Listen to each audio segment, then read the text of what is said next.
E aí, galerinha do nono ano do ensino fundamental, tudo bem com vocês? Hoje vamos dar continuidade à correção das atividades do Plano de Ensino Tutorado 3, iniciando aqui a semana 2. Se você ainda não é inscrito no canal, por favor, ative o sininho das notificações para receber mais correções como essa. E, desde já, se gosta dos nossos vídeos, para dar aquele up no canal, deixe o seu joinha para a gente aí. É só clicar aí embaixo.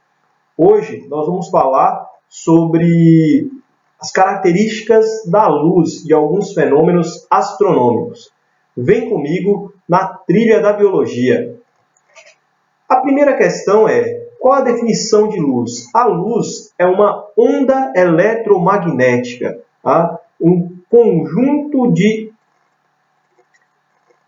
comprimentos de onda que a gente interpreta com cores, então ela é sensível aos nossos olhos, tá? Então aqui, ó, a primeira coisa que temos é a onda é uma luz eletromagnética, é uma onda eletromagnética que contém energia capaz de sensibilizar os nossos olhos, ou seja, nós somos capazes de ver vários comprimentos de onda, mais ou menos de 400 a 700 nanômetros de comprimento, e a gente interpreta cada um desses comprimentos como variações no espectro de cores. Isso não é interessante?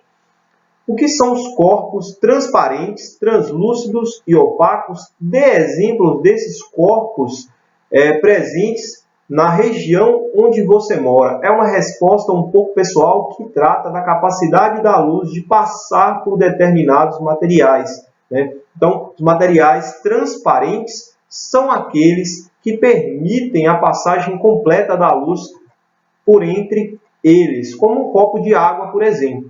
Tá? Já os translúcidos são aqueles que permitem a passagem apenas de parte da luz, tá? Como um vidro com um insufilme, né, com aquele filtro preto lá do carro, ou até mesmo como o caso dos óculos escuros que protegem a nossa visão, barrando parte dos raios luminosos e também devido à proteção ultravioleta, barrando os raios ultravioletas que são invisíveis. E os objetos opacos são aqueles em que não conseguimos passar com a luz, né? A luz não consegue atravessá-los, como é o caso de uma parede, como é o caso de um guarda-roupas ou até mesmo de um livro. Descreva com suas próprias palavras. Veja bem, né? Está pedindo para você usar a originalidade. Você que viu a aula do Se Liga na Educação de Minas Gerais, tá? Você que viu essa aula, vai usar os conhecimentos da aula, mas vai tentar descrever com suas próprias palavras, tá? O que é o princípio da propagação retilínea. Note, ó, propagação, né? A emissão ali e a continuidade de um feixe de luz. Retilínea é porque vai ser reto, certo? Então isso quer dizer que o raio de luz, desde que ele sai da sua fonte até ele encontrar algum material opaco ou refletivo, ele vai se manter em uma propagação retilínea, tá? E desde que ele esteja também em um meio homogêneo, que não mude a sua densidade, porque pode acontecer os fenômenos de refração que veremos no futuro. Então, a quarta questão é: descreva com as suas próprias palavras, mais uma vez usando a originalidade, o princípio da independência dos raios. Isso aqui simplesmente quer dizer que quando dois raios de luz passam um pelo outro, tá, eles não afetam a trajetória um do outro. Tá? Então, olha, esse princípio diz que raios de luz não podem influenciar, mudar a trajetória de outro raio de luz que encontrar pela frente, usando aí as minhas próprias palavras. Na questão 5 temos: descreva com as suas próprias palavras o princípio da reversibilidade dos raios de luz, tá? Dos raios luminosos. Reversibilidade quer dizer voltar, retroceder, ser reversível. Então, imaginemos uma situação em que um raio de luz está se propagando de maneira retilínea e bate numa estrutura refletora que é completamente também plana, tá? Não está inclinada. O que vai acontecer com esse raio de luz? Ele vai bater e vai refletir pelo mesmo caminho em que ele veio, tá? Não haverá alteração da sua rota. Então, descrevendo isso, né? Esse princípio diz que o raio de luz, ao bater em uma superfície refletora, né, que vai refletir esse raio, que não está inclinada em relação ao raio, tende a voltar, ou seja, ser refletido pelo mesmo caminho que chegou, tá? Não alterando assim a sua trajetória retilínea. Na questão 6, estamos quase acabando, antepenúltima questão, que característica da luz torna possível a formação de sombras? Então vamos imaginar, quando um objeto entra na frente da luz, o que acontece? Se ele for um objeto opaco, ele vai barrar parte dos raios solares, né? Os raios solares, dos raios de luz, seja uma fonte de luz artificial como essa aqui do meu escritório, ou dos raios de luz solares como a gente vê lá fora. Tá? Então a gente tem que pensar o seguinte: quando ocorre, né, de um objeto interferir na propagação do raio de luz, do outro lado a gente vai ter a sombra, né, formação das sombras. E isso se deve ao fato de que os raios de luz não fazem curva, né? Aqueles que conseguem passar vão seguir sua trajetória e não vão invadir a região que está sendo tapada por determinado tipo de corpo ou objeto. Tá? Então, a luz ela só consegue gerar sombras, pois segue essa trajetória sempre retilínea, né? O princípio lá da propagação retilínea que a gente viu logo acima.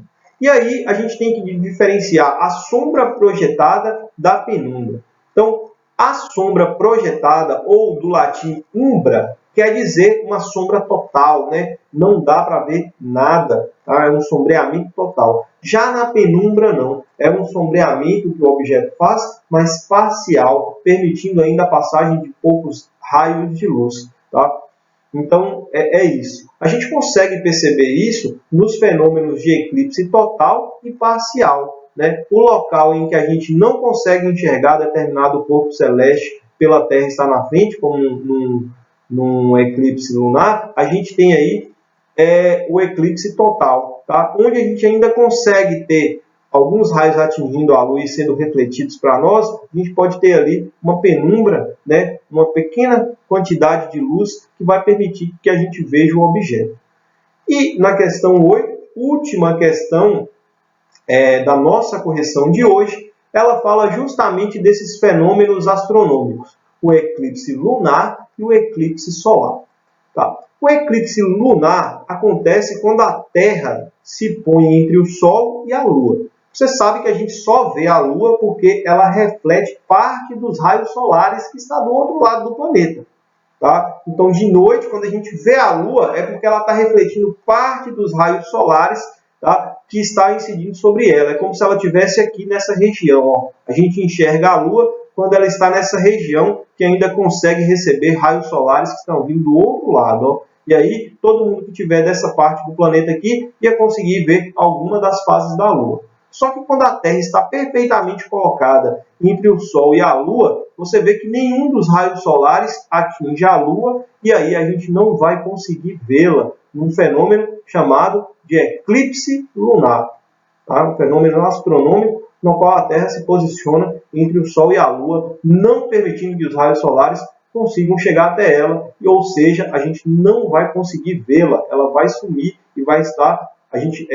as pessoas que estiverem sobre essa sombra, né, causada pelo planeta não vão conseguir enxergar a Lua. Tá? Vai ficar em total escuridão.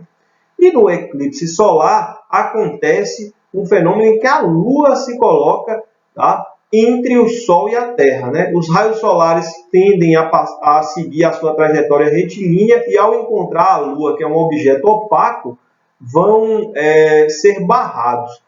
Essa pequena região aqui, ó, do globo terrestre, onde tem essa sombra mais escura, é a região da umbra, né? Da sombra total, onde a gente vai ter o eclipse total da Lua.